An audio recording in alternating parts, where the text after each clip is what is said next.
إلى جنة الله زوف الشهيد وحي د تاریخ اتلان یولسمه برخه جعفر تیار رضی الله عنه. د جعفر رضی الله عنه پیژندنه. جعفر بن ابي طالب د رسول الله صلی الله علیه وسلم د ترزوی او د علی رضی الله عنه مشر ورور د بعثت په لومړني وختونو کې په اسلام مشرف شوی و. د حبشې د مهاجرینو مشر و. له خیبر غزا څخه وروسته غزاګانو کې د یو ماهر قمندان او اتل جنګیالي په توګه برخوالو.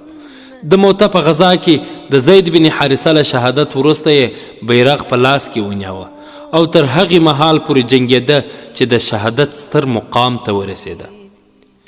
د جعفر رضی الله عنه اتلولۍ او جهادي کړنې. د موته په غزا کې چې کله رسول الله صلی الله علیه وسلم 3000 کسیز لشکر د زید بن حارثه رضی الله عنه تر مشرۍ لاندې ولېږه. په دې لشکر کې جعفر رضی الله عنه هم برخوال و. د لشکر رخصتولو په وخت کې رسول الله صلی الله علیه وسلم وفرمایل که په جنگ کې زید شهید شو نو عبدالله بن رواحه به د لشکر مشري په غاړه واخلي. له یو لوري د مجاهدینو 3000 لشکر او بلې خواته د عیسایي عربو او رومیانو په وسله سنبال لشکر چې شمیر یې 100,000 تنه ته رسېده. د موته په میدان کې د حق او باطل لشکرو جګړه پیل کړه. د اسلامي لشکرو قمندانان زید بن حارثه رضی الله عنه په پوره میړانه او اتلولۍ جګړه پیل کړه او په پای کې د شهادت لوړ مقام ترلاسه کړ. له هغه وروسته د جهاد بیرغ جعفر رضی الله عنه راپورته کړ.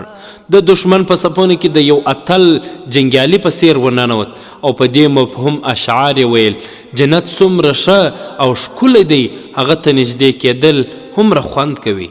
د هغه اوبه ډیرې یخې دي. رومیان هغه خلک دي چې د عذاب نیټه یې نږدې شوې ده. دوی کافران دي. نبي رایې ورکېدونکې ده.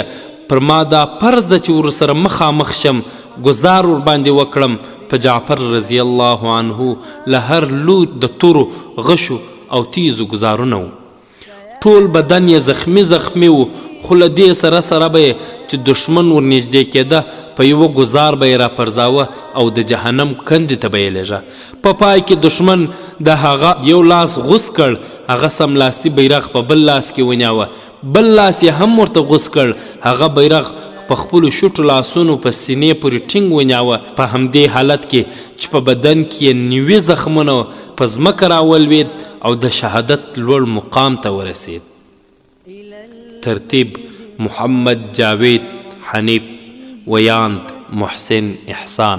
فنال الأبي جنان المجيد لدى الله حي ولا لم يمت بجانب حور الجنان سعيد فلا تحسبن الشهيد بميت فما الحر منها كمثل العبيد أخي صانع المجد ها قد ربحت أهنيك يا فخرنا من جديد وعهدا سنمضي كما قد مضيت وعن نهج